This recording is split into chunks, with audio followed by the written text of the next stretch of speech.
obrigação de se informar, de entender qual foi o processo que me levou para fora do país, Não, quais foram as violências que eu sofri, totalmente distintos. Eu falei, você traçar esse tipo de falsa equivalência é desinformação. E fui lá, botei explicitamente, e é dessa maneira, sabe, Rogério? Eu defendo o que eu tenho é meu patrimônio. Ou o patrimônio que eu tenho é meu nome. É. Foi assim que meu pai disse. Não, entendeu? mas é. E aí eu defendo com unhas e dentes. Eu não deixo nem que desonrem meu nome, nem que me apaguem da história. Porque a tendência dos canalhas que apoiaram os fascistas agora é reescrever a história recente buscando um apagamento. E buscando o apagamento, inclusive, disso, dos alertas que foram dados por nós. Lá no princípio. Sim. Entendeu? Contar a história. Então eu vou contar isso, vou dizer isso sempre, porque hoje a Agência F escreveu uma matéria imensa sobre o processo que eu vivi. Então só uma agência internacional de notícias vai produzir isso, porque aqui no Brasil a imprensa está reescrevendo a história recente. A Patrícia Campos Melo, que é uma jornalista que eu respeito de certa forma, escreveu um livro chamado Máquina do Ódio, para falar do gabinete do ódio, dessa estrutura, desse ecossistema digital de difamação. De destruição de reputação. Em que ela não me cita. E nem cita Manuela Dávila. Ué? E nem cita Maria do Rosário. Ela não cita, ela não faz uma história de como isso aconteceu. Parece que a difamação aconteceu em 2020 contra ela, a partir da violência que ela sofreu com o bolsonarismo. Entendi. Aí ela conta a história e o livro ganha o prêmio Jabuti. Né? O mais louco é isso. Porque... Que doideira. Mas é isso. E aí muita gente fala assim, Jean, não faça isso, não fale. Desculpa, não é uma ofensa contra a Patrícia, eu não tenho nada contra ela. Eu gosto dela como jornalista, mas ela cometeu um equívoco grave, um apagamento sério. Claro. Não é um apagamento de uma história que tem Não, era só puxar 30 anos. a linha pra trás. Só. Por favor, não se pode contar a história da ascensão desse fascismo agora recente sem contar a minha história. Mas você acha que começa em você ou você vai um pouco mais pra trás? Começa em quem? Não, começa com o resquício da ditadura militar, de quem sobreviveu do pacto e da anistia. Isso é colocado no livro? Ela não conta, ela não faz um apanhado. Mas mesmo que ela não fizesse esse apanhado, se ela falasse especificamente do bolsonarismo, ela não podia me apagar. Porque... Mesmo nesse recorte, né? Amor, esse recorte não pode me apagar. É. Se você apaga, você tá fazendo uma revisão histórica muito grave. Porque o cara se fez parasitando a minha fama.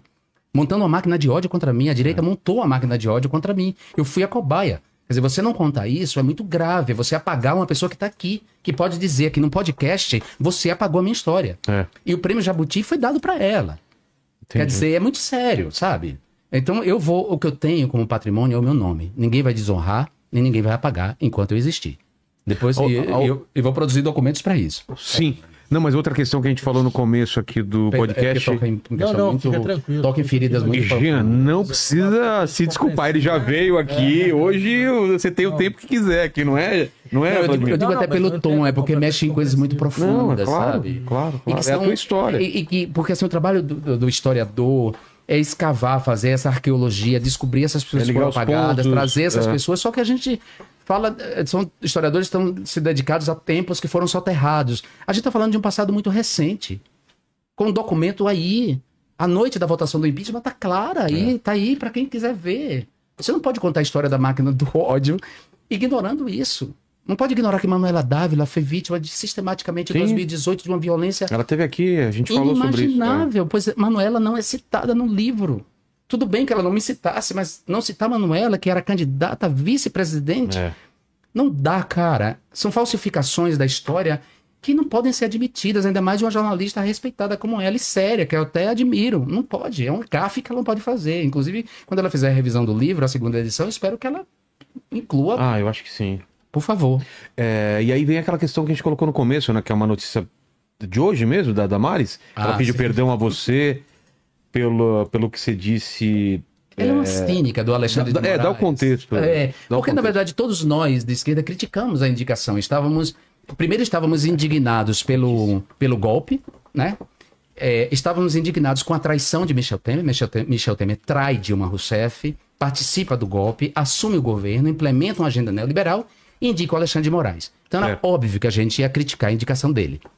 Então, a minha crítica a Alexandre de Moraes foi uma crítica contextualizada. Até porque ele também, ele era secretário de Justiça aqui de São Paulo. Foi advogado do PCC. Ou seja, tinha toda uma história. Mas ele jogou a polícia contra estudantes em manifestações. Exatamente. Ou seja, tem um passado dele. A minha crítica era esse passado. E uma proximidade ao PSDB. E uma proximidade claríssima ao PSDB. Então, aquela crítica é pontual e contextual. As pessoas mudam. Veja aí o Reinaldo Azevedo, que sai desse lugar, que cria o termo petralha para assumir uma postura hoje de decência humana básica. Então, ele é um dos primeiros a criticar também a Lava Jato, ou não? Não, ele só critica depois da Vaza Jato. É mesmo? Ele demora Ele demorou muito. Quando a Lava Jato chegou no PSDB. Quando chegou no PSDB, aí ele sentiu que o negócio não podia ser mais coordenado. Assim. Não tinha coordenação central. Isso. Então a cínica da Damares pega essa crítica atrás. Que você chama ele do que, o Alexandre de Moraes? Eu nem lembro agora. É tanto ditador? Tempo. Não sei o que é. Não lembro agora. Só que ela disse assim, a gente quer pedir perdão a João Williams. Quer dizer, ela ainda erra meu nome, né? E junto com ela... não sei nem se é de propósito mesmo. É porque ela não sabe mesmo. Mas você, a Glaze e o PT. Ela falou mais gente. O Randolph. O Randolph também. E aí o Metrópole, que também não tem nenhum critério no jornalismo, vai lá e também cita meu nome errado.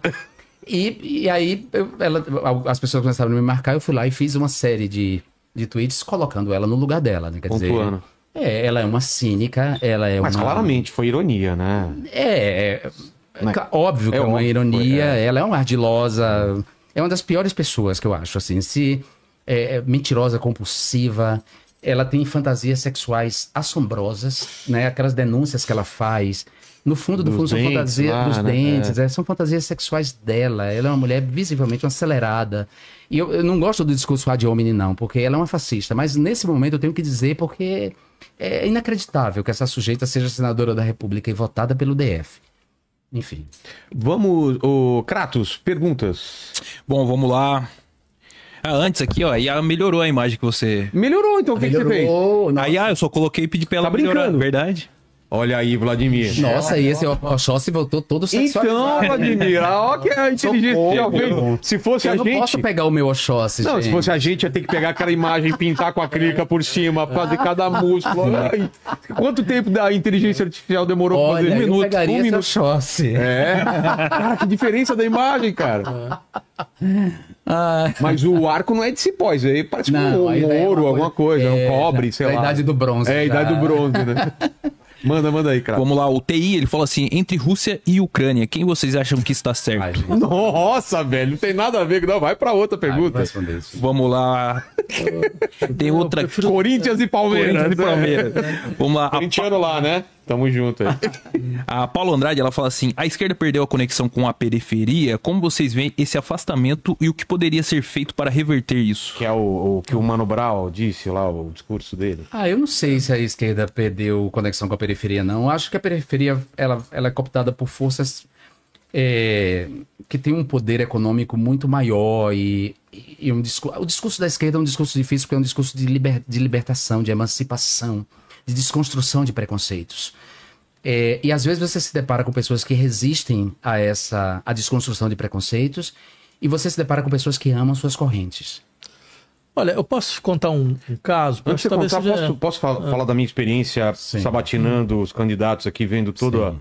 O que eu percebi é que a periferia e a esquerda estavam esquecendo de falar sobre empreendedorismo, sobre segurança, e a direita falou disso e pegou... Mas a direita fala... Não, mas não é? Eu tô falando se é verdade ou não. Se tem... assim, eu faço trabalhos em escolas de periferia. Eu vou muitas vezes em escolas de periferia, dar aulas e tal. E eu lembro de uma que eu fui em 2016 e voltei agora em 2025, 2015, sei lá. Em algum momento um pouco antes do Bolsonaro. E foi a primeira vez que eu fui foi muito impressionante. A receptividade foi muito grande, o resultado do discurso foi muito grande, todo mundo queria conversar e tal. Agora foi exatamente o contrário. E é muito interessante quando você levantou essa questão. Porque quando a gente levantava a questão, olha, mas o empreendedorismo é um problema, eles se sentiam quase como assim, mas a gente não tem outra alternativa, por que você está falando isso contra a gente? Né? E aí eu acho que é uma questão interessante, quase como se a direita tivesse ganhado a gramática. Porque, assim, a ponto de obrigar a gente a utilizar a gramática deles. Foi o que o Boulos fez. Bem, eu fiz críticas na hora. Na época eu fiz. Inclusive, essa ideia, se a esquerda pode falar periferia ou não, bem, eu dei uma entrevista na Folha falando que a gente tinha errado por causa disso. Entendi. Porque não é que a gente tem que fazer um empreendedorismo à esquerda, mas eu acho que assim, é lembrar uma coisa. Empreendedorismo não é só uma forma de organização econômica, é uma forma de violência social. Empreendedorismo é você falar, olha, a sociedade se eu sou empreendedor, então vocês são meus competidores. A gente está em concorrência. Todo mundo aqui, a relação social fundamental é a competição e a concorrência. Então não há relação efetiva entre nós. A não ser relações instrumentais para que a gente consiga vencer concorrentes e depois é cada um pouco por si. Ou seja, você internaliza uma sociedade completamente atomizada, e não só atomizada, uma sociedade que vê o outro como se tivesse uma guerra de todos contra todos. Então é impossível que você não tenha esse discurso da dessensibilização social sem o empreendedorismo com a sua contraface. Aí o que se espera da esquerda? Que ela fale, não, tem um empreendedorismo na periferia? Não. Se espera, porque isso significa, em outras coisas, assumir um pouco aquele discurso. Não, mas as pessoas agora querem ser só pejotizadas. Elas não querem mais CLT.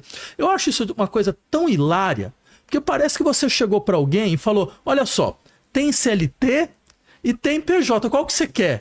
Não foi assim. Não tem mais CLT para ninguém. Não tem para ninguém. E o que acontece? As pessoas mais jovens, ao invés de elas ficarem resignadas, elas preferem falar, não, mas eu prefiro mesmo o que estão nos dando. Né?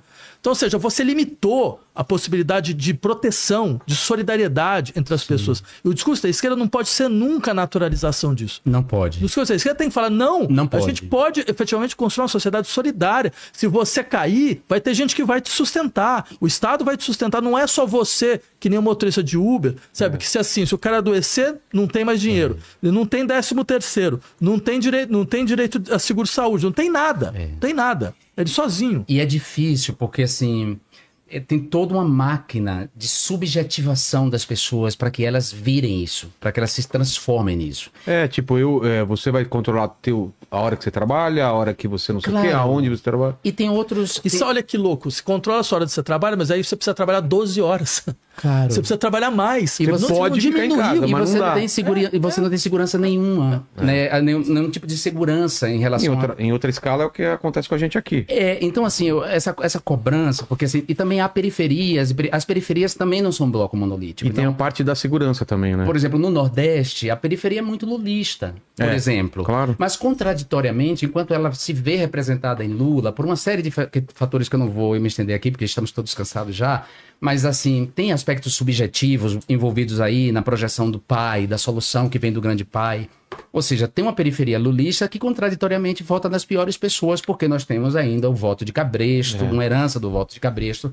As igrejas neopentecostais, que são ao mesmo tempo máquinas de subjetivação, mas também são espaços de sociabilidade que ocuparam o lugar do Estado, porque o Estado não colocou, como dizer, equipamentos que possam disputar essas subjetividades.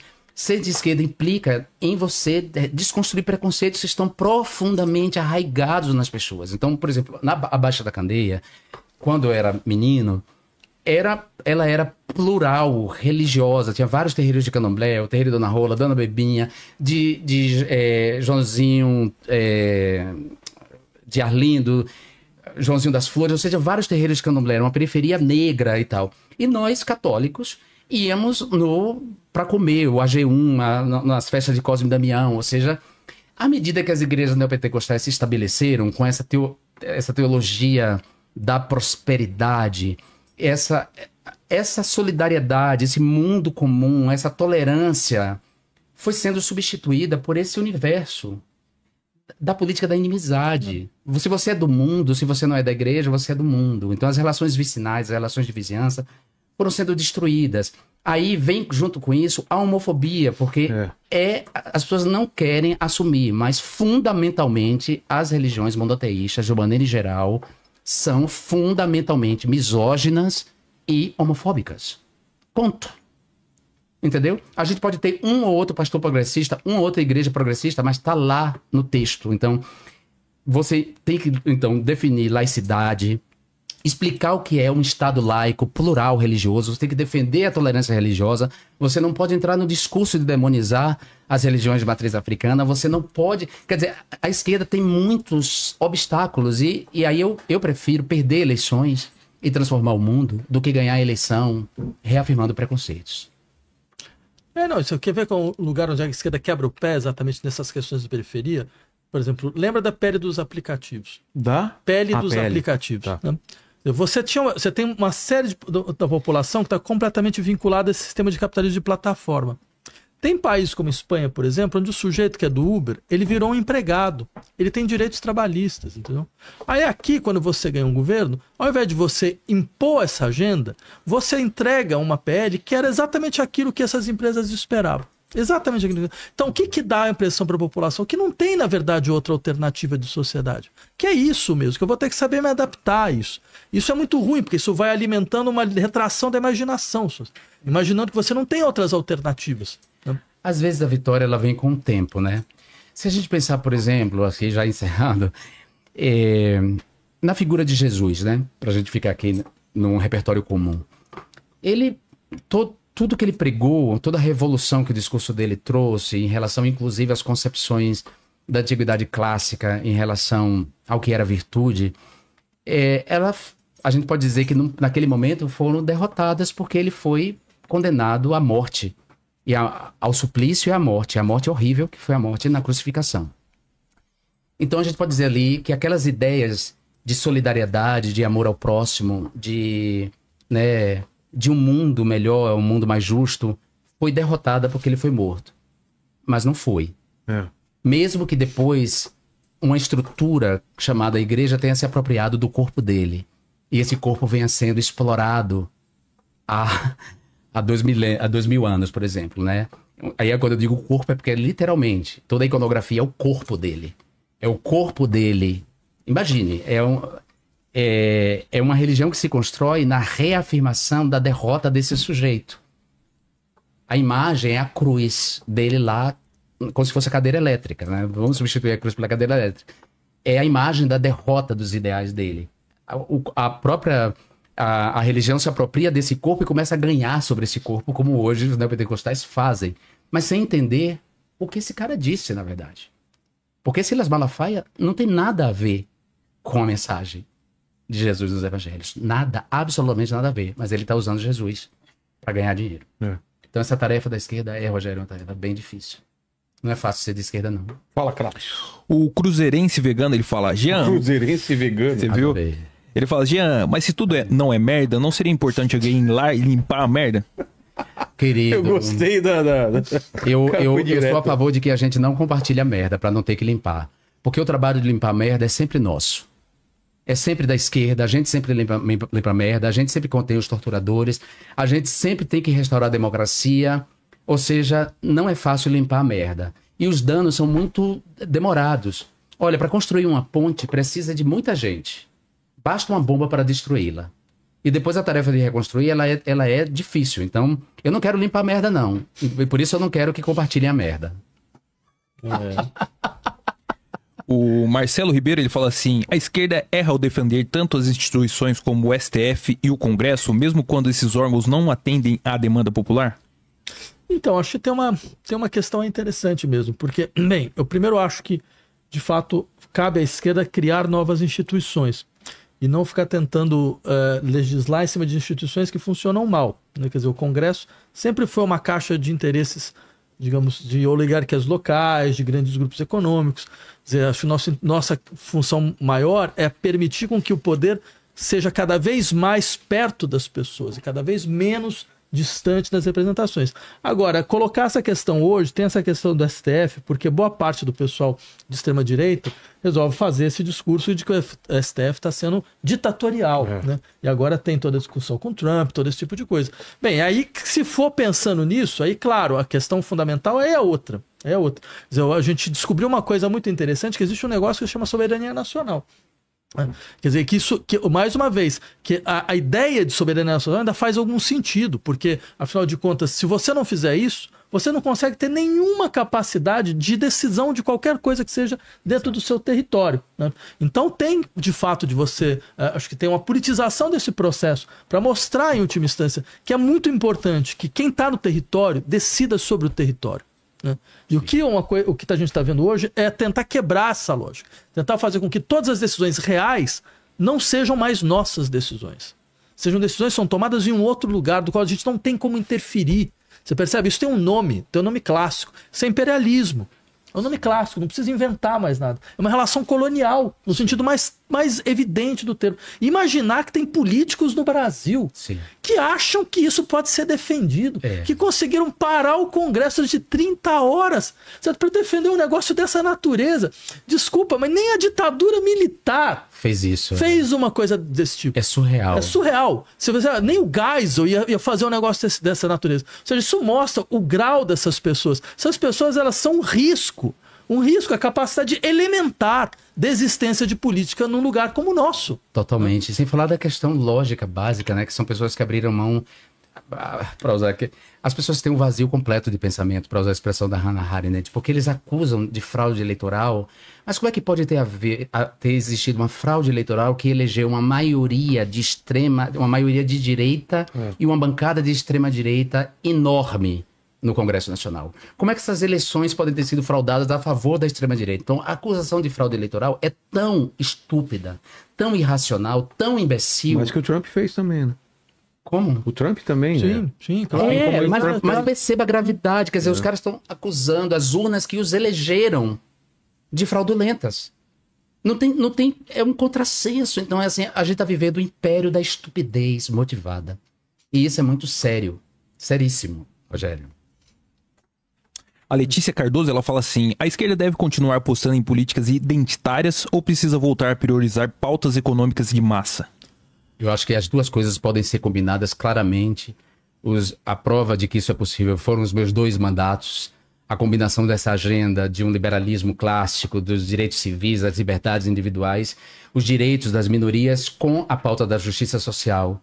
É absolutamente conciliável. A gente tem que reconhecer que os cidadãos ocupam diferentes posições de sujeito, posições que ampliam a vulnerabilidade. É possível claramente conciliar as duas pautas. Essa distância é uma acusação muito dos esquerdomachos brancos que também estão incomodados com a fragilização dos seus poderes dentro dos partidos. Esquerdomacho, acho esse termo muito bom. Nesse sentido, porque eu acho uma coisa hiper importante. Primeiro, eu acho engraçado esse uso de identitário nesse contexto. Eu não concordo que aquilo que o colega está falando sobre identitário seja exatamente quando eles falam identitário, eles estão falando da agenda do movimento negro, do movimento LGBT, mas olha que coisa engraçada. De uma certa forma, identitarismo é um risco de toda e qualquer luta política. Eu posso fazer uma luta de classe que vira identitária. Eu posso fazer uma luta nacional que vira identitária. Eu não sei porque você usa só para esse tipo específico de luta. Entendi. E ainda mais, eu diria que essas lutas não são identitárias. No seu fundo, elas são lutas universalistas. Elas estão simplesmente falando que a universalidade ainda não existe. Não pode existir universalidade se você tem marcador de violência na sociedade, que marca sempre as mesmas pessoas. Então, ou seja, é importante você conseguir entender que uma sociedade... quando você fala, mas tem classe de um lado, raça e gênero do outro, bem, isso não faz o menor sentido, absolutamente o menor sentido. Não é assim que a gente vai conseguir discutir. Claro que o capitalismo ele procura recuperar certas pautas, cooptar certas pautas e transformar pautas de integração. Falar, não, a gente resolve o seu problema, a gente vai dar mais representatividade, mais visibilidade dentro desse modelo. Agora, essas lutas têm uma potência de quebrar essa estrutura, porque elas podem deixar muito claramente. Sempre foi assim. Então, o capitalismo sempre precisou racializar pessoas para conseguir explorá-las melhor. Ele nunca abandonou a racialização. Então, se isso é o fato, então tem uma estrutura econômica que vai preservar isso. Mesmo que eu consiga colocar comitê de diversidade do Magazine Luiza, entendeu? Quer dizer, vai continuar. É isso. Tem mais uma aqui da Mariana Silva, que ela fala: qual o maior erro que a esquerda cometeu nos últimos 10 anos no Brasil? Misericórdia, eu não sou capaz de dizer isso, nem me acho também, sei lá, com autoridade moral, assim, superioridade moral para dizer isso.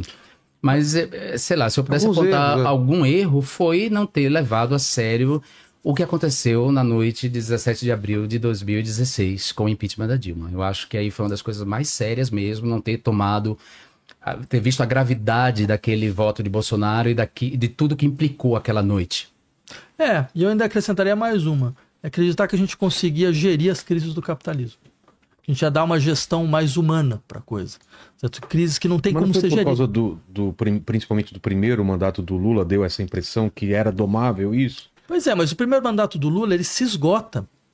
O modelo dele se esgota. Faltou um segundo momento. Quer dizer, as políticas do primeiro mandato, que foram para o segundo também, chegou um momento, 2013, foi um momento em que a população estava falando, não, mas espera aí, esse modelo está se esgotando. E agora? Lembra quando o pessoal saía gritando, olha, eu quero escola padrão FIFA? Ela falou, não, mas eu tô vendo que o custo de vida tá aumentando, eu tô vendo que esse custo de vida tá sendo mal partilhado, sabe, que eu não tô conseguindo, eu subi de vida, mas eu subi também meus gastos, eu não tô vendo transporte público funcionando, educação pública funcionando, certo? Sistema de saúde público extenso. Então, ou seja, você tinha uma outra agenda para colocar, essa agenda não foi colocada, esse é um ponto. Agora, eu acho que o que acontece hoje, a gente achar que todo mundo vê que você tem uma crise econômica global, você tem crise ecológica, você tem crise política, você tem crise social, e como se a gente conseguisse agir dentro dessa crise. A extrema-direita, por mais absurda que seja, ela tem uma visão correta de um problema. Porque assim, essas crises são ingerenciáveis. Ninguém vai estar tentando governar melhor. Certo? E é importante a gente assumir isso, mas isso não significa uma coisa deceptiva, do tipo, nossa, então agora vai ser tudo pessimista. Não, significa, não, dá para fazer alguma coisa que não seja simplesmente gerir o ingerenciável. Você percebe a crise ecológica? Você tem uma crise ecológica, como é que você gere a crise ecológica? Como é que o governo gera a crise ecológica? Fazendo a exploração de petróleo na foz do Rio Amazonas, dando plano safra bilionário para o agronegócio, não tem como você gerir isso e ainda por cima sustentar o agronegócio. É impossível, é impossível. Quer dizer, cabe à esquerda falar, é impossível. Então a gente vai ter que fazer uma escolha. E não é essa escolha que a gente está fazendo. Mas aí, diante da encruzilhada entre essa gestão impossível e o fascismo... Não tem escolha, você tem toda a razão. Então, ninguém está contemporizando, ninguém está falando a mesma coisa. Não. Então não tem como. Aí a gente vai ter que novamente voltar, a gente vai ter que lidar com essa gestão. Mas a melhor maneira de responder o fascismo não é simplesmente se defender contra ele. Acho que isso está acontecendo entre a gente. Sim. A gente está se defendendo do fascismo. Mas porque o fascismo ataca, Vladimir. É impossível você não se defender quando há um ataque. O fascismo tem como paradigma a guerra civil, a política da inimizade, para citar aqui a expressão do Attila Mbembe. Sim. Sabe, a necropolítica. Sim. Então, é difícil não se colocar na posição defensiva, nego. Eu sou viado. Eu sou gay. No mundo hostil a mim. Eu venho da pobreza. Eu sei como foi escapar. Eu tenho colegas que foram mortos pela polícia. Dona Luísa, a vizinha de frente da minha mãe, que não mora mais lá na Baixa da Candeia, mas minha família segue morando lá. Houve uma chacina, 5 pessoas da casa dela. Mas você tem toda a razão, mas é que eu não estou falando nesse nível. Você tem toda a razão. A gente tem que se defender como sociedade. Por favor. Não, isso você tem toda a razão. Mas a questão, a gente tem que se defender como sociedade, mas como governo. Quer dizer, você não pode só estar numa posição defensiva, você tem que mostrar à sociedade que você consegue criar coisas novas. É só isso que eu queria dizer. Quer dizer, você não pode simplesmente falar, não, a gente está aqui, a gente não tem como fazer, porque afinal de contas também se avançar muito, o fascismo entra, porque ele vai pegar uma parte da direita, ele vai quebrar a nossa frente, a gente não vai conseguir governar. Essa é a questão. Não, acho que a sociedade tem que ter todo o sistema de defesa o mais profundo possível, porque você tem toda a razão. Esse pessoal vem reverberando a violência secular do Brasil, essa violência colonial. Certo? Eles ainda estão na estrutura colonial. Né? Senhores, algum fechamento, alguma coisa que ficou faltando? Agora é a hora. Propaganda do meu livro. Leiam, porque nada melhor para um autor do que ser lido. Então, Falsolatria é um livro bem curto, que vocês podem ler assim um sábado de tarde. E... tem uma câmera aqui. Tem uma câmera aqui, então bacana. O Anonimato dos Afetos Escondidos é um livro de contos, é bacana, você não precisa ler na ordem. E são contos muito legais e, enfim, eu acho que vocês vão gostar, de verdade. Você não está livre ainda não, Jean, porque é a primeira vez eu vou fazer 3 perguntas finais para você. Então agradecer ao Vladimir e pedir esse espaço para essas perguntas aqui para você. Vamos. Acho que a primeira você já respondeu, mas vamos lá. A primeira pergunta é: qual foi o momento mais difícil da tua vida ou da tua carreira? Foi isso que você descreveu já, aquele momento? Eu acho que o momento mais difícil da minha carreira foi a saída, foi o exílio. Foi assim, a obrigação de ter que deixar o meu país e interromper uma trajetória de vida, uma trajetória política que estava desenhada e que foi abortada, foi alvejada por uma violência que eu não consigo descrever. Não vou descrever para vocês o que foi que eu vivi, porque não tem palavras que possam dar conta desse horror. Segunda pergunta é o seguinte, não sei se te avisaram, João, a gente vai morrer um dia, você tá sabendo disso já? Claro, por favor. Então, descobri isso com 10 anos de idade. Exatamente. Mas vai demorar um tempo, relaxa, mas esse programa aqui vai ficar até mais tempo do que a gente. Então manda um recado pro futuro. Quais seriam suas últimas palavras, teu epitáfio para quem tá vendo esse programa 200 anos no futuro? Poxa, que viver uma aventura tão interessante e que, embora a gente não transforme o mundo, esse ato entre nascer e morrer pode ser diferente, pode ser uma contribuição a um mundo mais justo, a um mundo mais prazeroso, sabe? A tornar viver, o exercício de viver, um prazer e não uma dor. E a terceira pergunta é qual a sua dúvida atual? No que você se pega pensando antes de dormir, por exemplo? Tem muita gente pedindo para eu voltar para a Câmara dos Deputados. Muita gente mesmo pedindo para eu voltar. E aí?